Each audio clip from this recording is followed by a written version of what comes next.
Selamat pagi. Tuan-tuan dan puan-puan dan tetamu yang baru, welcome. Yang baru ya. Yes, dan selamat hari Minggu dan kepada tuan-tuan dan puan-puan yang kami kasihi juga di dalam Facebook. Selamat pagi hari Minggu 29 hari bulan September tahun 2024. Amin. So pagi ini kita mau mengistihar, ya, mengistihar di dalam atmosfer ini. Kepada mereka yang di dalam Facebook, kita istihar juga, yes, dalam kasih Tuhan yang bergerak. Dari ratapan, buku Perjanjian Lama, dari ratapan saya mau membaca, kita sama-sama mengistihar, oke, boleh? Saya berdiri ya. Ratapan pasal 3, ayat 22 sampai 23. Ini kita istihar ya. Amin. Karena kasih setia Tuhan tidak pernah lenyap. Belas kasihannya tidak akan pudar. Semuanya baru setiap pagi. Bersalah kesetiaannya. Bagi tepuk kepada semua, pada Tuhan. Terpujilah nama Yesus. Jangan duduk. Oke. Selamat pagi sekali lagi. Kerinduan Tuhan. Bersyukur kita bertemu lagi. Haleluya. Amen. Saya Pastor Miller Likup. Yes. Kita sudah mendengar dalam kurang lebih dalam 10 sesi sudah ya. Sebelum ini saya telah mengajar tentang karunia-karunia roh daripada 1 Korintus, yaitu Perjanjian Baru 1 Korintus pasal 12 ayat 8 sehingga 10. Kemudian ayat 28. Dan kemudian dari buku Roma juga Perjanjian Baru pasal 12 ayat 8 sehingga ayat 6 sehingga 8. Boleh tulis kalau mengambil nota sekali lagi. Adalah tentang karunia-karunia roh. Berapa ada karunia roh di dalam 2 buku ini? Totalnya 15 karunia-karunia roh ya. Yang ada di dalam buku Perjanjian Lama itu. Perjanjian Baru. Dan saya percaya lebih daripada itu karunia-karunia roh. So, yang tidak ditulis. Tetapi bila kita membaca, kita tahu ada in between the lines, ada karunia-karunia roh. So, pagi ini saya akan mengajar. Ini adalah sesi yang ke-11. Saya akan mengajar tentang pelayanan-pelayanan yang diberi Yesus kepada gerejanya. Ministries. Pelayanan-pelayanan yang diberi Yesus kepada gerejanya. Dari buku Efesus pasal 4 ayat 11 sehingga 13. Saya mau membaca ya. Kita terus masuk kepada firman Tuhan. Kita dengar, fokus. Amin. Efesus pasal 4 ayat 11 sampai 13. Berbunyi begini. Dan ialah di sini adalah Yesus Kristus yang memberikan baik rasul-rasul maupun nabi-nabi, baik pemberita-pemberita Injil maupun gembala-gembala dan pengajar-pengajar. Untuk apa? Untuk memperlengkapi orang-orang kudus. Siapa orang-orang kudus nih? Gereja. Amen. Bagi pekerjaan pelayanan. Bagi pembangunan tubuh Kristus. Siapa tubuh Kristus? Gereja. Semua yang dimiliki Yesus. Sampai kemana? Sampai kita. Siapa kita? Gereja ya. Sampai kita semua telah mencapai kesatuan iman dan pengetahuan yang benar tentang anak Allah. Kedewasaan penuh dan tingkat pertumbuhan yang sesuai dengan kepenuhan Kristus. Berartinya dalam bahasa yang lain, Allah di dalam Yesus Kristus mau semua kita manusia, gereja ya, menjadi seperti Yesus Kristus. Saya mengatakan amin. Mau menjadi seperti Yesus? This is God's standard. Taraf Allah mengutus anaknya, Yesus Kristus, supaya manusia menjadi seperti dia. Khususnya gereja lah. Amin. Oke, sekarang kita mau melihat kepada Efesus pasal 2 ayat 19 sampai 20. Saya baca ya. Dengar saja ya. Demikianlah kamu, yaitu gereja lah kita ya, yang dimiliki Kristus. Demikianlah kamu bukan lagi orang asing dan pendatang, melainkan kawan sewarga dari orang-orang kudus dan anggota-anggota keluarga Allah. Kita di dalam Yesus, keluarga Allah. Ini adalah tentang gereja. Kamu dan saya di sini gereja. Oke? Semua yang percaya pada Yesus adalah gereja. Amin.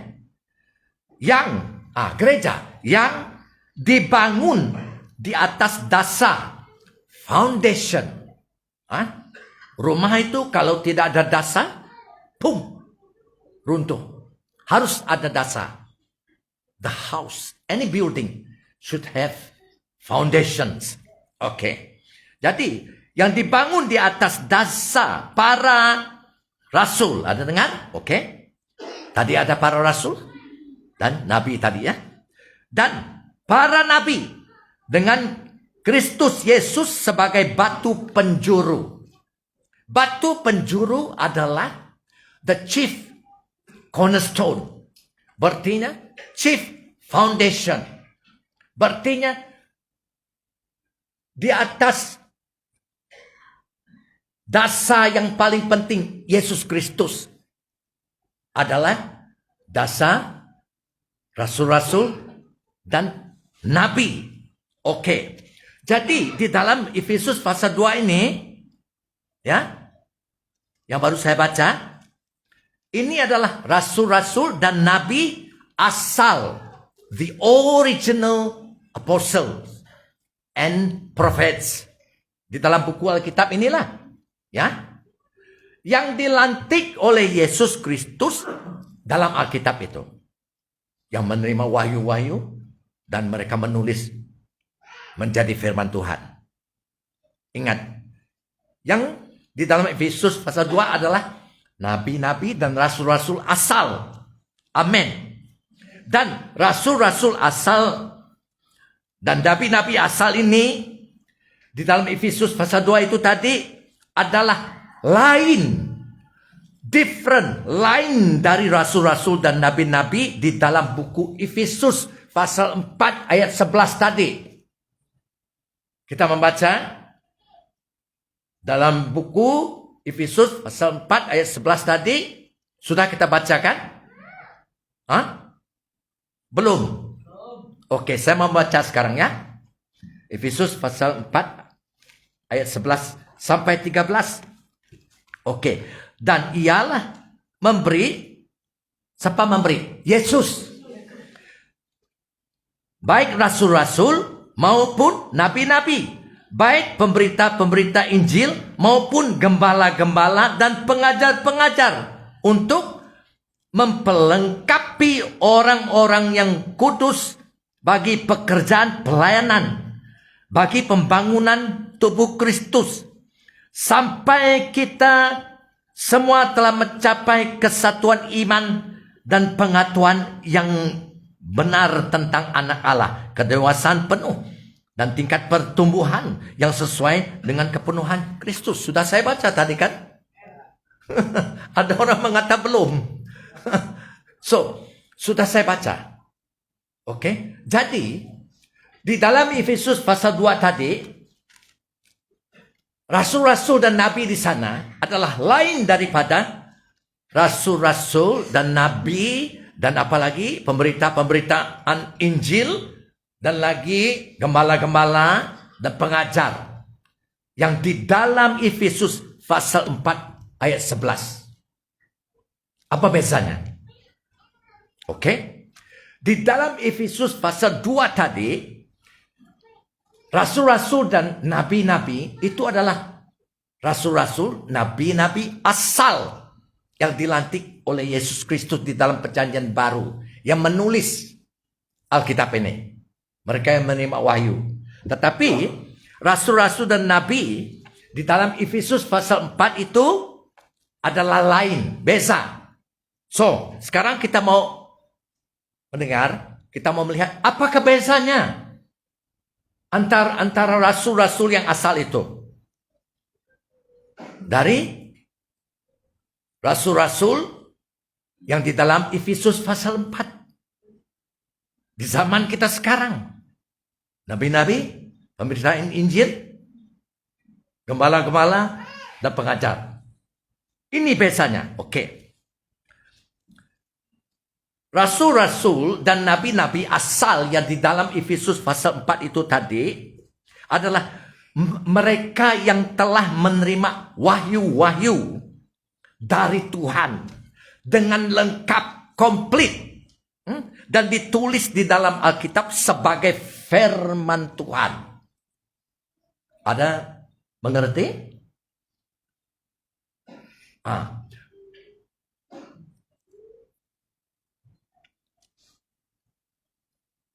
Berartinya, maksudnya, tidak akan ada wahyu-wahyu yang baru yang harus diterima dan diajar oleh rasul-rasul, nabi-nabi, pemberitaan Injil, gembala-gembala, dan pengajar-pengajar di dalam Efesus pasal 4 itu.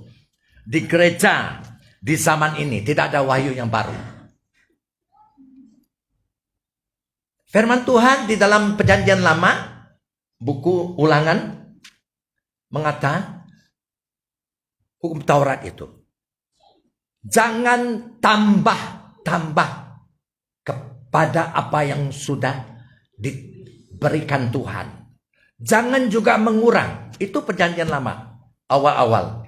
Dan buku yang terakhir di dalam perjanjian baru, buku Wahyu pun mengatakan, jangan tambah kebenaran Tuhan. Jangan juga mengurang. Ini penting. Kenapa? Karena seluruh Alkitab ini, perjanjian lama dan perjanjian baru, wahyu telah diterima oleh rasul-rasul, nabi-nabi yang asal. Wahyu yang baru itu lengkap, komplit. So, apa bezanya dengan rasul-rasul, nabi-nabi, pemberitaan Injil, pastor-pastor, dan pengajar-pengajar di zaman ini? Di gereja sekarang. Efesus pasal 4 itu tadi, apa bezanya? Mereka tidak seharusnya menerima wahyu-wahyu yang baru untuk menambahkan kebenaran Tuhan. Ini penting. Penting sangat. Ya, dan juga jangan mengurang. Tetapi kita mendengar sekarang zaman AI di China. Sudah kerajaan China dengan teknologi AI, mereka mengurang banyak kebenaran di sini. Siapa yang menambah, yang mengurang, dikutuk. Mereka akan pergi neraka. Itu firman Tuhan. Yang sedihnya, baru-baru ini tadi, seorang pemimpin gereja kononnya, dia mengatakan, semua agama membawa semua manusia kepada Allah. Bagaimana? Wahyu baru? Wahyu baru? Yes. Dari dulu. Dan sampai sekarang. Ada pemimpin. Ada.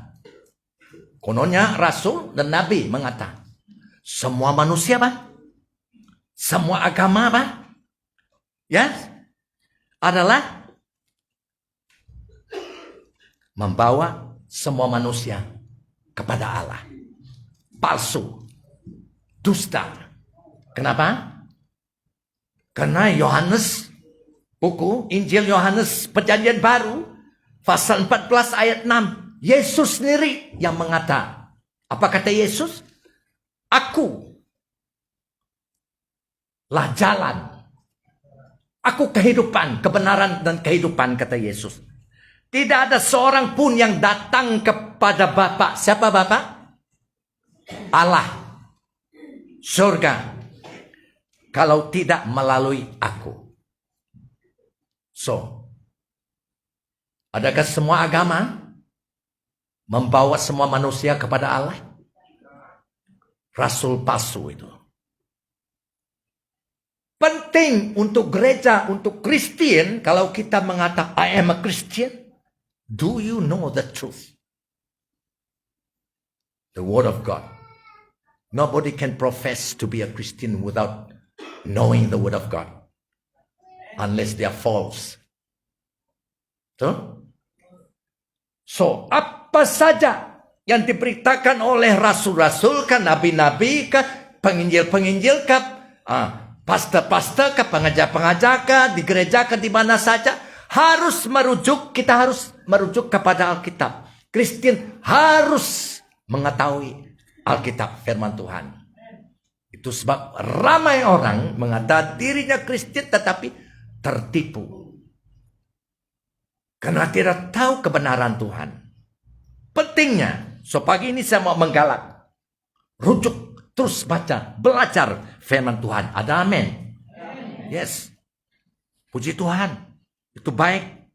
So, saya mau, kembali.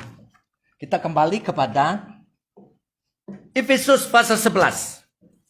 Saya sudah baca tadi kan? Efesus pasal 11. Itu adalah pelayanan-pelayanan yang diberi Yesus di dalam perjanjian baru untuk gereja sampai zaman ini. Boleh mengamen? Yes. Oke.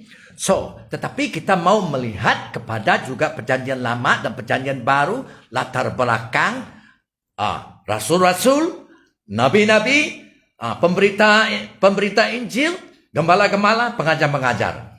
5 pelayanan yang diberi Yesus kepada gereja sekarang. Ini pelayanan, bukan karunia Roh Kudus. Betul? Kita telah mendengar karunia Roh. Ini juga pelayanan. Ini adalah tahapnya lebih tinggi daripada karunia Roh Kudus. Tetapi semuanya harus bekerja bersama. Berfungsi di dalam gereja Tuhan. Oke? So, nomor 1, kita mau melihat kepada, dengan ringkas saja. Saya tidak mengakui, saya mengetahui segalanya. Tetapi apa yang saya tahu, kongsilah saya. Kalau ada yang pengetahuan yang lain dalam kebenaran Tuhan, saya khotbahkan ya. Puji Tuhan. Oke. Rasul-rasul, apostle ya. Kita mau melihat di dalam Matius pasal 10 ayat 1 sehingga 4, tulis saja. Ini adalah rasul-rasul yang asal, yang bersama Yesus. Mereka adalah unik daripada rasul-rasul zaman ini. Unik ya. Oke. Matius pasal 10 ayat 1 saya baca. Yesus memanggil ke-12 muridnya. Berapa belas? Siapa dipanggil? Murid. Ingat gariskan itu. Dan memberi kuasa kepada mereka untuk mengusir roh-roh jahat dan untuk melenyapkan segala penyakit dan segala kelemahan. Ayat 2. Inilah nama ke-12 rasul itu. Apa? 12. So ada bezakah antara 2 ayat ini? Apa bezanya? Pandai. Semua di sini. Murid dan rasul. 12 murid. Dan kemudian ayat 2 kita membaca. Ayat itu Yesus mengatakan, inilah ke-12 rasul itu. Jadi, dari 12 murid asal itu, Yesus melantik memberi pelayanan kepada 12 murid asal itu menjadi 12 rasul. Ini adalah rasul yang asal, original, jangan tambah. Tetapi puji Tuhan, kita membaca terus perjanjian baru ini, tiba-tiba kamu melihat Paulus juga adalah rasul, kan? Jadi Paulus sendiri mengakui dia adalah rasul kepada bangsa bukan Yahudi, bangsa lain. Bangsa kamu dan saya juga lah. Ya, oke. Kita mau melihat di dalam 2 Timotius pasal 1 ayat 11. 2 Timotius pasal 1 ayat 11. Ini surat Timotius kepada Timotius dari Rasul Paulus. Oke. Dan Rasul Paulus mengata ayat 11, 2 Timotius pasal 1 ayat 11. Untuk Injil inilah aku telah ditetapkan. Ditetapkan itu adalah appointed. Dilantik. Siapa yang melantik Paulus ini? Penting. Yesus harus melantik pelayanan. Oke. Tetapi Roh Kudus yang memberi karunia Roh. Amin. Oke. Untuk Injil inilah aku telah ditetapkan, dilantik oleh Yesus lah sebagai pemberita. Pemberitaan Injil lah, pemberita Injil kan, evangelis. Sebagai rasul, dan sebagai guru. Yesus melantik Paulus sekaligus 3 jawatan, 3 pelayanan. Pemberita Injil, rasul, dan pengajar. Luar biasa. Oke, tetapi kita kembali kepada rasul. Siapa yang melantik? Yesus. Alright. Dan kita sekarang melihat kepada 1 Korintus pasal 7. Tulis saja ya, dengar saya. 1 Korintus pasal 7. Dan seterusnya lah, sampai pasal 10 kamu boleh baca itu. Sampai ayat 10. 1 Korintus pasal 15 ayat 7. Kalau lidah saya bergolong-golong, tolong bagi tahu ya, minta maaf. Oke. 1 Korintus pasal 15 ayat 7 sampai 10 lah, saya baca sedikit saja. Ini adalah setelah Yesus mati dikubur, dan setelah 3 hari Yesus bangkit hidup semula, keluar dari kubur, betul? Dalam tubuh yang baru itu. Dan Yesus menyatakan dirinya di dalam tubuh yang baru kepada rasul-rasul dan murid-muridnya. Saya baca dari ayat 7. Selanjutnya, yaitu Yesus menampakkan dirinya kepada Yakobus. Yakobus adalah James. Kemudian kepada semua rasul. Berapa belas rasul itu yang original? Berapa belas? 12. Amin. Oke. Dan yang paling akhir dari semuanya, yaitu Yesus menampakkan dirinya juga kepadaku. Siapa aku di sini? Paulus. Jadi Paulus juga telah melihat Yesus. Ini kuncinya. Rasul, baiknya nabi, pemberita Injil, pastor, pengajar, harus dilantik oleh Yesus. Dan di sini rasul harus melihat Yesus. Siapa yang menampak dirinya kepada Paulus? Yesus. Dia telah melihat Yesus. Ini satunya dari tanda seorang rasulnya, kebenarannya. Ya, oke. So kita mau melihat bagaimana kita tahu seorang itu adalah benar-benar rasul yang dilantik Yesus. Karena sekarang banyak rasul di dalam Facebook, YouTube, banyak nabi juga. So kita belajar sedikit sebanyak, tidak banyak tetapi sedikit. Sedikit yang kita tahu, kita pegang, kita taat setia, Tuhan akan menunjuk kita yang lebih banyak. Oke, haleluya. Baik, Tuhan tunggu baik. Ada sukacita? Happy ya. Oke. So, kelayakan untuk seorang rasul yang benar-benar rasul yang dilantik oleh Tuhan ya. Kita sudah dengar sedikit tadi ya. Oke, ini sepintas lalu ya. Oke, nomor 1 boleh tulis. Rasul-rasul ini adalah mereka yang rasul asal ya. Yang bersama dengan Yesus. Waktu Yesus sedang melayani di bumi ini, mereka bersama dengan Yesus. Berarti mereka telah melihat Yesus lah. Nah, itu kelayakan rasul. Satu daripada kelayakannya. Itu nomor 1 ya.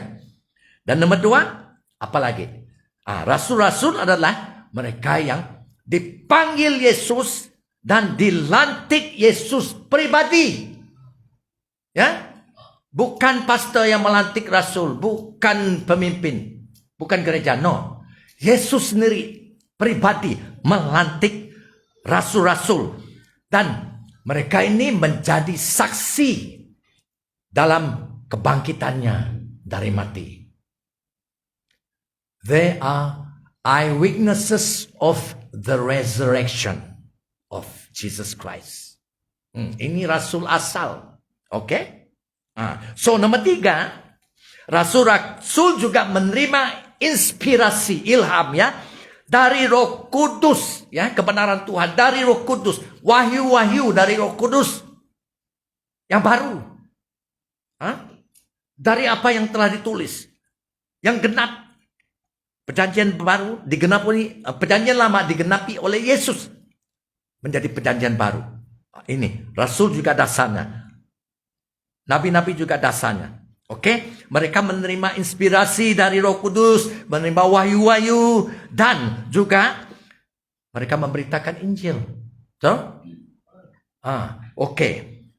Jadi nomor 4, rasul-rasul adalah mereka yang dipenuhi oleh Roh Kudus, dan bukan hanya dipenuhi Roh Kudus, dipimpin dan digerak dan dikuasai oleh Roh Kudus. Yes. Dan mereka memiliki, siapa memberi? Melantik. Yesus memberi mereka otoritas. Dan mereka juga memiliki kuasa untuk mengadakan mujizat-mujizat.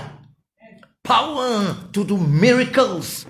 Itu rasul. Kalau seorang itu mengatakan saya rasul, tetapi dia tidak pernah melakukan mujizat. Palsu. Apakah mujizat? Orang sakit sembuh. Orang dirasuk roh-roh jahat, diusirnya roh jahat itu, mereka bebas. Orang mati bangkit. Amen. Mungkin jarang-jarang kita mendengar orang mati bangkit. Mungkin mereka bukan rasul, ataupun mereka tidak terus mendalam berjalan dengan Yesus sehingga Yesus melantik mereka menjadi rasul. You have to pay a very high price for this post. Mau ke tidak? Oke. So, rasul adalah mereka yang memiliki otoritas. Mereka boleh mengajar. Bila mengajar luar biasa. Urapan Tuhan sentiasa bersama bergerak dalam mereka. Otoritas untuk melakukan mujizat-mujizat, miracles, ya. These are apostles. Yes. So, nomor 5, yes, mereka memang memberitakan Injil, bukan hanya memberitakan Injil, mereka membangunkan gereja Tuhan di merata tempat di serata dunia. Ini rasul. So, sepintas selalu kita mengerti kan? Amen. So, ini adalah rasul-rasul di dalam perjanjian baru. Rasulnya asalnya. So, apa bezanya rasul-rasul di dalam Efesus pasal 4 ayat 11 tadi? Oke, ini bezanya. Rasul-rasul yang dilantik Tuhan sekarang di dalam gereja zaman ini tidak memiliki tidak menerima wahyu yang baru untuk ditambah ataupun dikurang di dalam Alkitab. Ini bezanya, ingat? Ya. Oke. So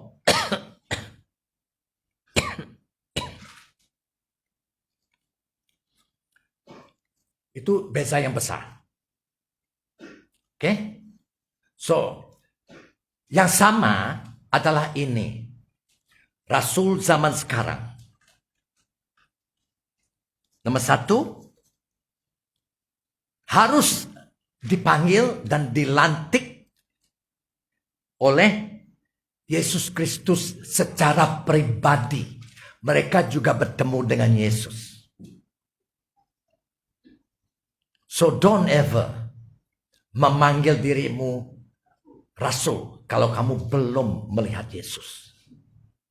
Sekarang Yesus di surga. Dia boleh menjelma dalam tubuh yang baru. Datang ke rumah saya, no problem.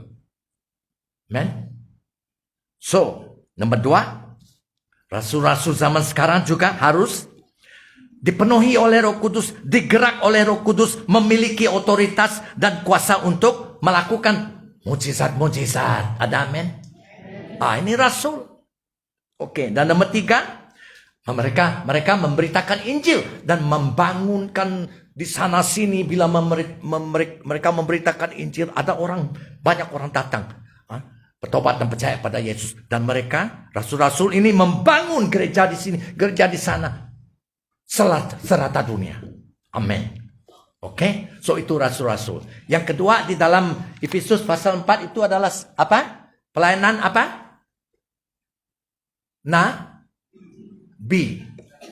Prophets. Nabi-nabi. Di dalam bahasa Ibrani nabi apa perkataan dalam bahasa Ibrani? Ada yang tahu? Pernah dengar? Di dalam bahasa Melayu nabi, Inggris prophets, bahasa Ibrani juga NABI. How do you pronounce? NABI apa? Bahasa Ibrani pun sama nabi. So, amen. Kurang lebih. So, jadi bahasa nabi itu memang asalnya dari bahasa Ibrani dan dipinjam oleh BM. Oke. So, tidak mengapa. Nabi-nabi adalah mereka juga yang dipanggil dan dilantik oleh Yesus Kristus. Yes. Untuk menjadi mulut Tuhan. Mereka bercakap untuk Tuhan. Mereka mengisytiharkan kebenaran atau message dari Tuhan. Ya, mereka boleh mengajar. Luar biasa. Ada kebolehan untuk mengajar tentang perjanjian lama itu, tentang perjanjian baru, dan memberikan pengertian yang baru, yang segar kepada kamu dan saya. Bukan wahyu yang baru, tetapi bagi kamu dan saya adalah wahyu yang barulah. Kenapa? Semua wahyu yang baru sudah ada di sini. Tetapi bagi kamu dan saya, kita belum melihatnya. Betul? Bagi kita, baru. Ini wahyu baru bagi saya kan? Bagi saya lah. Tetapi, bukan baru. Sudah lama di dalam ini. Di dalam Alkitab kan? So, bila kita membacanya diiring oleh Roh Kudus yang memimpin. Roh Kudus yang membuka misteri yang tertutup itu. Yang kamu dulu belum melihat. So, sekarang kamu melihat. Ini wahyu baru untuk saya. Untuk saya. Tetapi sebenarnya itu sudah lama ada di sana. Amen. So, begitu penting kita membaca firman Tuhan dalam Roh Kudus. Diiring oleh Roh Kudus. Roh Kudus yang menyatakan apa yang kamu dan saya belum tahu. Sekarang kita tahu. Itu yang mengubahkan tahap kerohanian kamu dan saya. Amin. So, oke. Jadi, mereka ini, nabi-nabi ini adalah, mereka juga boleh, di dalam gereja mereka adalah ada kebolehan untuk memberi kepimpinan rohani kepada gereja itu. Dan mereka juga boleh digunakan Tuhan untuk memberi amaran-amaran kepada Kristen. Yang sering kali mau berdosa gini. Mungkin ya. Amaran ini, amaran itulah. Dan mereka ini juga memiliki wahyu, revelation tentang keadaan-keadaan di dunia ini sekarang. Tentang hidup individu itu. Ya. Mungkin seorang nabi di sini yang mengatakan dia belum bertemu dengan NCE. NCE pun belum bertemu dengan dia. Tetapi dia nabi. Bila mereka bertemu, tiba-tiba nabi ini mengatakan, CE, C lah, Puan E ya. Kamu sudah ingin untuk memiliki bayi. Tetapi dia mandul. 9 bulan dari sekarang kamu akan melahirkan bayi, anak lelaki. So itu nabi. So 9 bulan kemudian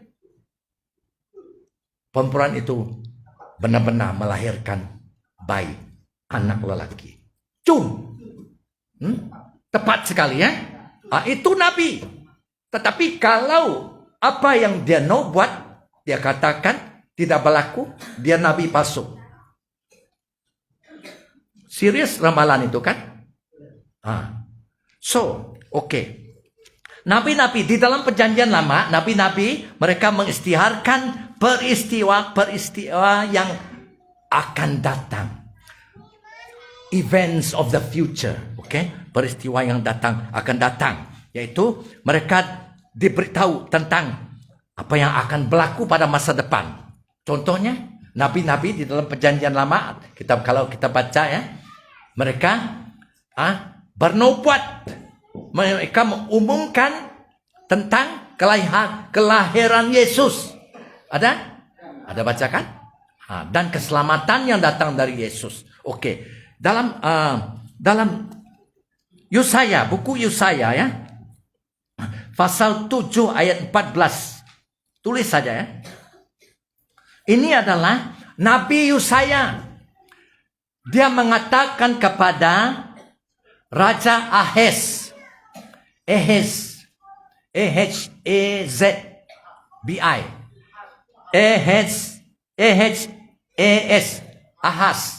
Ahaz BM kan? Ya. Dan kata Nabi Yesaya itu kepada Raja Ahaz ayat 14. Baiklah, Tuhan sendiri akan memberikan tanda kepada tuanku.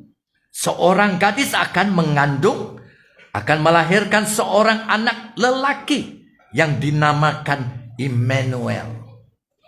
Bila Yesaya bernubuat seperti ini, saya pikir dia tidak sadar bahwa dia menubuat tentang kelahiran Yesus. 800 tahun kemudian. Bagaimana saya tahu? Tulis di dalam Matius pasal 1 ayat 23. Matius dalam pasal 1 ayat 23 itu penulis perjanjian baru Injil Matius ini menulis apabila Yesus lahir di Bethlehem. Oke, kita membaca ya. Yaitu Nabi Yesaya yang nubuat tentang kelahiran Yesus. Sekarang kita membaca di dalam Matius pasal 1 ayat 22 dan 23 ya. Semua itu berlaku supaya terjadilah apa yang difirmankan oleh Tuhan melalui nabinya. Nabi siapa tadi? Yesaya. Amen. Yesaya pasal 7 ayat 14 tadi kan? Ayat 23. Seorang anak darah akan mengandung lalu melahirkan seorang anak laki-laki. Anak lelaki. Anak itu akan dinamakan Immanuel. Dalam bahasa Ibrani, Immanuel berarti Allah menyertai kita. Digenapi. Itu Nabi. Pasti digenapi. Right? Kira-kira Nabi perjanjian lama, Nabi perjanjian baru, apa yang dia kata? Pasti digenapi. Amin. Oke. Jadi, nabi-nabi adalah mereka yang menerima message direct dari Tuhan. Direct, BM secara langsung kan? Message mereka dengar secara langsung dari Tuhan. Dan juga kadang-kadang melalui apa? Visi. Kadang-kadang melalui apa? Mimpi. Dia tidur, dia bermimpi. Siang hari mungkin dia bermimpi juga. Oke, jangan kacau dia tidur ya. Oke, tidak mengapa. Oke, gurau ya. Yes. Jadi itu adalah nabi-nabi yang di dalam Alkitab. Sekarang kita mau tahu, nabi-nabi di dalam perjanjian baru. Mereka nabi-nabi, apapun rasul kah, tadi pemberita Injil kah, pastor kah, pengajar kah, tidak boleh mengata ini yang kuterima wahyu baru. Tidak boleh. Ditambah kepada Alkitab, tidak boleh ya. Tidak boleh mengurang juga. Betul? Tetapi, nabi-nabi perjanjian baru. Ada nabi di sini yang angkat tangan? Belum ada. Mungkin dalam perbangunan. Yes. In the making of prophets here. Nabi-nabi perjanjian baru, mereka juga memiliki kebolehan yang ajaib untuk menafsir, menjelaskan Alkitab, menghuraikan, mengajar. Luar biasa tuh, ya. Tentang nabi-nabi perjanjian lama, mereka boleh menjelaskan dengan terang. Amen. Dan mereka juga memang nabi, memang bernubuat menubuat tentang peristiwa yang belum berlaku di dunia ini. Dan juga tentang individu-individu, ya, untuk membangun, yes, dengan tepat, complete, yes, accurate. Amen. So, sebab berjaga-jaga banyak sekarang di dalam YouTube, di gereja-gereja di seluruh dunia ini juga banyak nabi palsu karena sudah dinubuat oleh Yesus dalam Matius pasal 24. Yesus mengatakan, berjaga-jaga akhir zaman ini. Kita diam sekarang, akhir-akhir hari. Banyak akan menjelma, yaitu Kristus palsu. Dan juga nabi-nabi palsu. So betapa pentingnya gereja harus mengetahui firman Tuhan. Ini kehidupan kita. Amin. Oke. So, apalagi? Sudah rasul-rasul, nabi-nabi, sekarang apa lagi? Pemberita Injil, evangelis. Yes, evangelis yaitu pemberita Injil di gereja sekarang adalah mereka yang juga dilantik, semuanya harus dilantik oleh siapa? Yesus Kristus.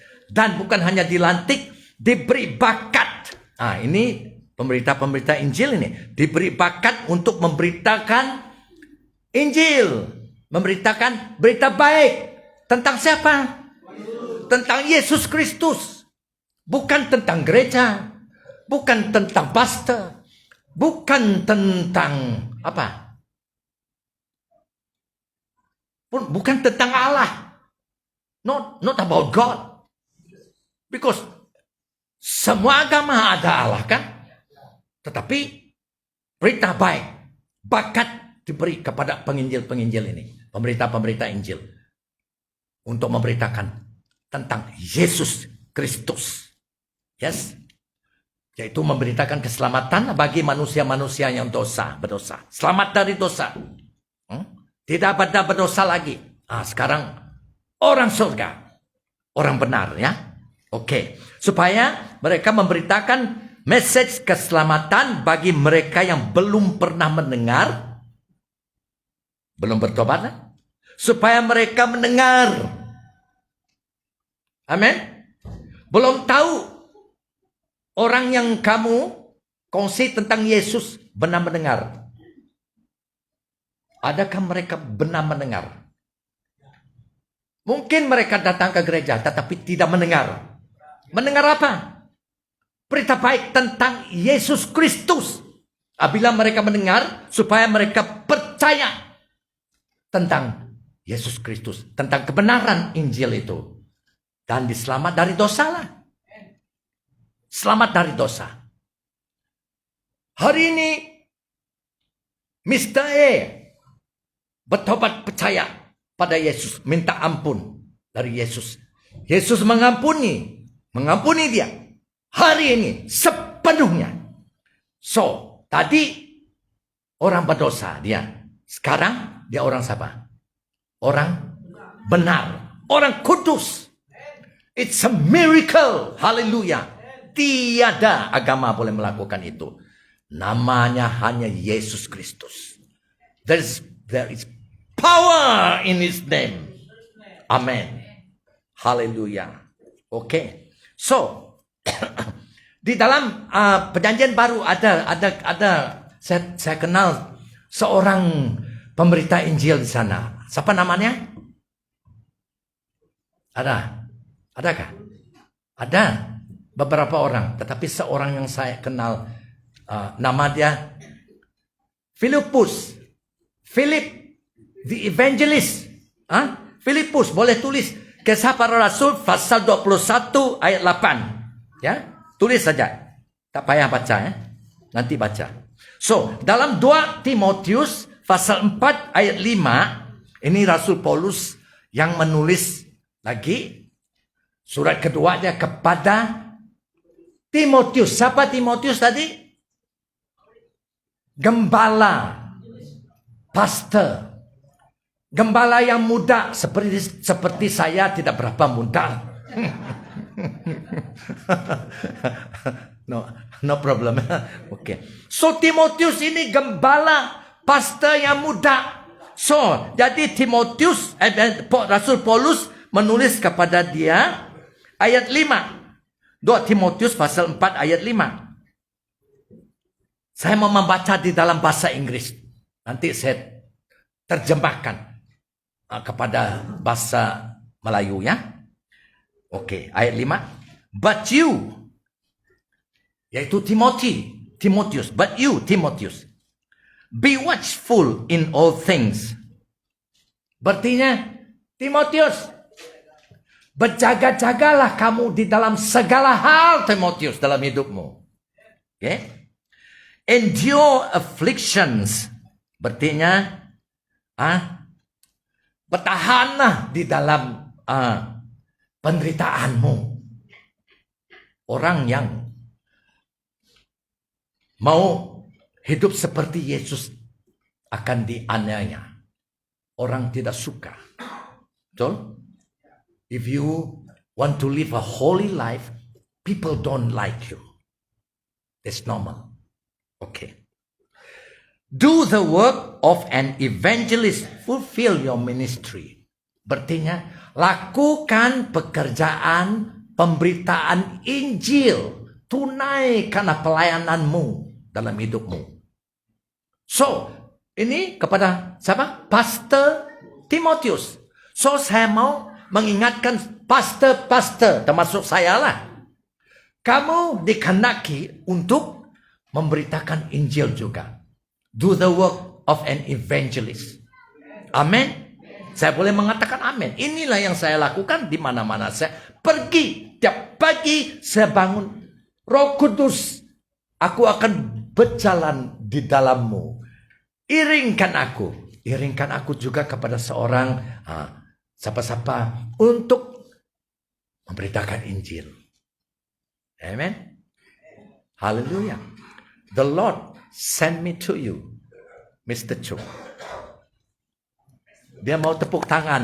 Amen. Beri tepuk tangan. Hallelujah. The Lord loves you so much. He sent somebody like me. I'm nothing. But the Lord is wonderful. Amen. So, hallelujah. So, itu adalah pemberita Injil. Oke, sekarang Rasul sudah, Nabi sudah, pemberitaan Injil sudah, siapa lagi? Gembala-gembala dan pengajar-pengajar. Gembala-gembala dan pengajar-pengajar. Dua sekaligus di sana. Gembala-gembala. Oke. Saya siapa? Saya ini gembala. Oke. Pastor. Pastors and teachers. Saya juga pengajar. Oke? Right. Kita melihat kepada gembala-gembala, pastors. Yohanes pasal 21 ayat 15 sehingga 17.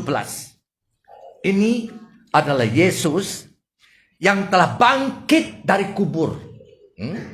Dia bangkit hidup semula dan dia menyatakan dirinya kepada murid-muridnya dan rasul-rasul. Yes.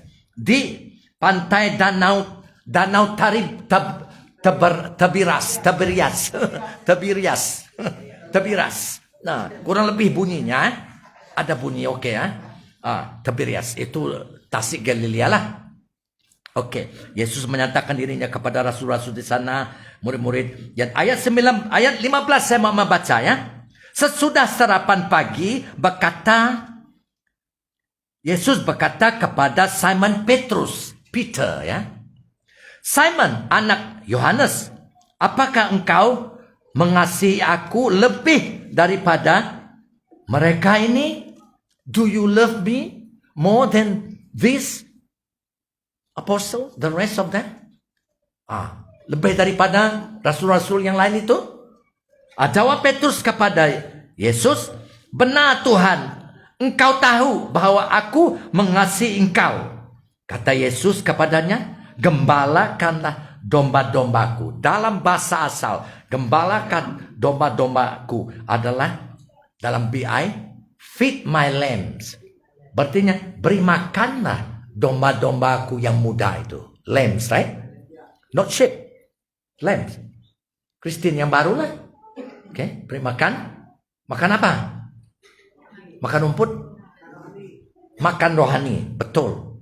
Oke. Dan kemudian ayat 16. Kata Yesus pula kepadanya untuk kedua kali. Simon anak Yohanes, apakah engkau mengasihi aku?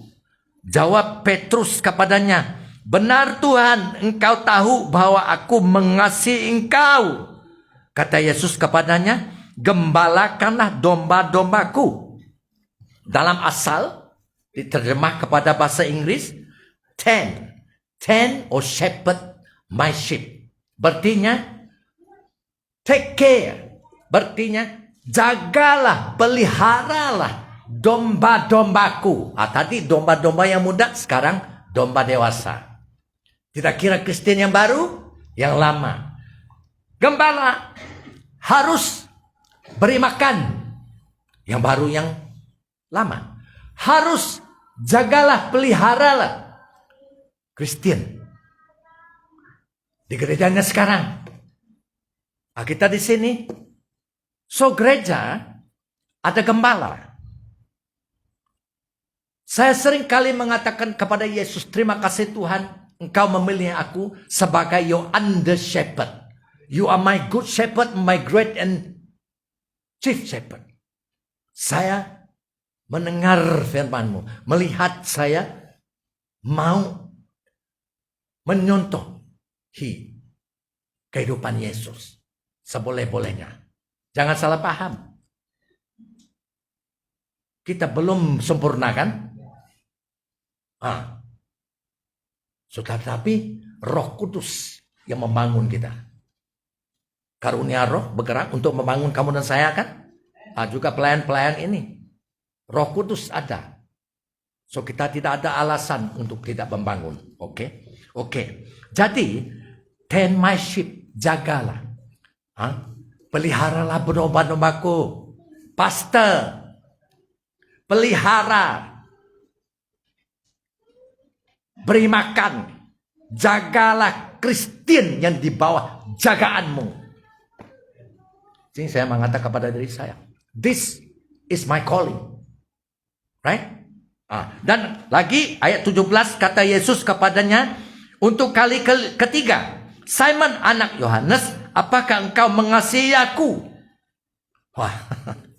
Maka sedih hati Petrus karena Yesus berkata untuk ketiga kali. Bagaimana kalau seorang itu mengatakan kepada kamu soalan yang sama 3 kali? Mungkin kamu marah. Tetapi Petrus di sini sedih. Sebab dia tahu, Yesus tahu siapa dia. Kalau Yesus dalam mimpi bertanya kepada kamu, do you love me? 3 kali. Saya harap dalam mimpi itu kamu menjawab yang betul. Jangan, marahku. Tidak ya? Oke, no. Adalah untuk kebaikan kamu dan saya. Betapa indahnya kalau Yesus bertanya kepada kamu dan saya. Sebab dia prihatin. Dia sangat mengasihi kamu. Dia mau kamu menerima yang terbaik. He want to give us the best of the best that you can find in the world. None can compare to what is in heaven that God is giving us right now. Yes, okay. So, apakah engkau mengasihi aku? Ya, itu sebab Petrus sedih. Dan dia berkata kepadanya, Petrus berkata kepada Tuhan, Tuhan, engkau tahu segala sesuatu. Engkau tahu bahwa aku mengasihi engkau. Kata Yesus kepadanya sekali lagi, gembalakanlah domba-dombaku. Dalam pasal asalnya diterjemah kepada bahasa Melayu. Sekali lagi Tuhan mengata, beri makanlah domba-dombaku. Ini gembala. So jangan mau ingin senang-senang orang mau title gembala. Itu bukan title, tetapi pelayanan. Saya sebagai gembala saya tahu. See? Itu sebab saya harus menunggu Tuhan. Baca banyak Alkitab, mempelajarinya, mendengar suara gembala yang baik untuk memberi makanan rohani kepada kamu, termasuk saya sendiri adalah juga domba Tuhan kan? Untuk memelihara kamu, berarti untuk memberi panduan, untuk memberi pembimbingan rohani, memberi nasihat. Itu gembala. Berdoa setiap nama, itu sebab saya tahu nama kamu semua, saya bawa dalam doa. Kalau nama yang baru belum saya tahu, saya bawa dalam doa. Saya ingat. Ini adalah satu-satunya tugas gembala. Untuk menolong. Yes. Membimbing. Mengiring. Melindung. Mau menjadi gembala? Pastor? So sekarang kamu tahu. Ini kebenaran. Oke. So. Kita melihat lagi yang last kali. Apa? Pelayanan yang last adalah pengajar. Oke, pengajar. So, pengajar juga. Semua ini, pelayanan ini, 5 harus dipanggil dan dipilih Yesus, dilantik Yesus. Dan diberi dia kuasa, otoritas ya. So, adalah gembala-gembala, pastor itu pengajar-pengajar. Teachers, pengajar-pengajar adalah mereka yang diberi urapan, karunia, bakat. Ya, mereka ini ada kebolehan untuk menyampaikan, berkomunikasi dengan terang, ya, menyampaikan bila mereka mengajar firman Tuhan dengan berkesan dan jelas, dengan terang, dengan bahasa yang senang untuk didengar orang yang tinggi pelajarannya ataupun tidak ada pelajaran. Semua boleh mendengar dan paham. Ini pengajar. So, jangan pikir, saya ini mengajar, saya ini ada banyak konvensi di hotel. Wah, ini hotel tahapnya tinggi. So, saya harus menggunakan bahasa yang, vocabulary yang standard taraf hotel. No, nonsense. Orang yang bijaksana di mata Tuhan, mereka yang sekolah tinggi pun, sekolah rendah pun boleh digunakan Tuhan. Tuhan train, Tuhan panggil, Tuhan lantik, Tuhan utus. Ya, yang boleh bercakap dengan terang, jelas didengar, dan bahasa yang senang dipahami, sehingga orang itu melihat kebenaran yang diajar dia, dan bertobat dan selamat. Dan gereja tumbuh. Amin. So, kita melihat ini pengajar, oke? Jadi semua pastor, saya mau mengatakan di sini, ini kebenaran di dalam Alkitab. Semua pastor, gembala-gembala harus memiliki kebolehan untuk mengajar. Boleh mengatakan amin?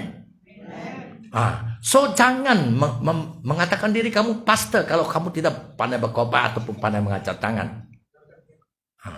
Tuhan yang melantik, yang memberi, mengurapi. Amin. So, kebenarannya juga apa? Kebenarannya juga adalah ini. Yaitu ada di antara Kristen, ahli-ahli gereja, yes? Itu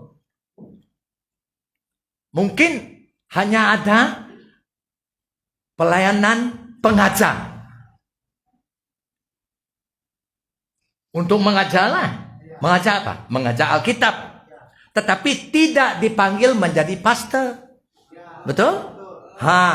Tetapi kalau kamu pastor, kamu perlu ada pelayanan pengajar.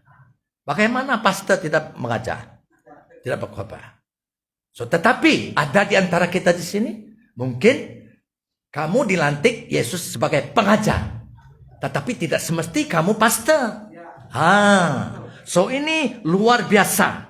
Yes, ini luar biasa. Jadi ini penting. Jangan melihat kepada gereja ini, wah besar, gereja ini, wah kecil, kempis,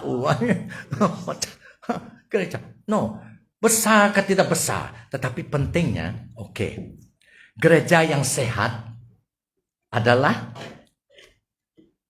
apa? Gereja yang sehat adalah lebih besar kuasanya daripada gereja yang hanya besar, hanya banyak orang, tetapi tidak sehat. Pikir. Kemuliaan bagi Tuhan Yesus. Amin dan amin. Haleluya. Tumbuh, bangun, bersinarlah. Amin. Di dalam nama Yesus. Kita bertemu lagi ya. Amin. Yes. Kita bertemu lagi. Yes.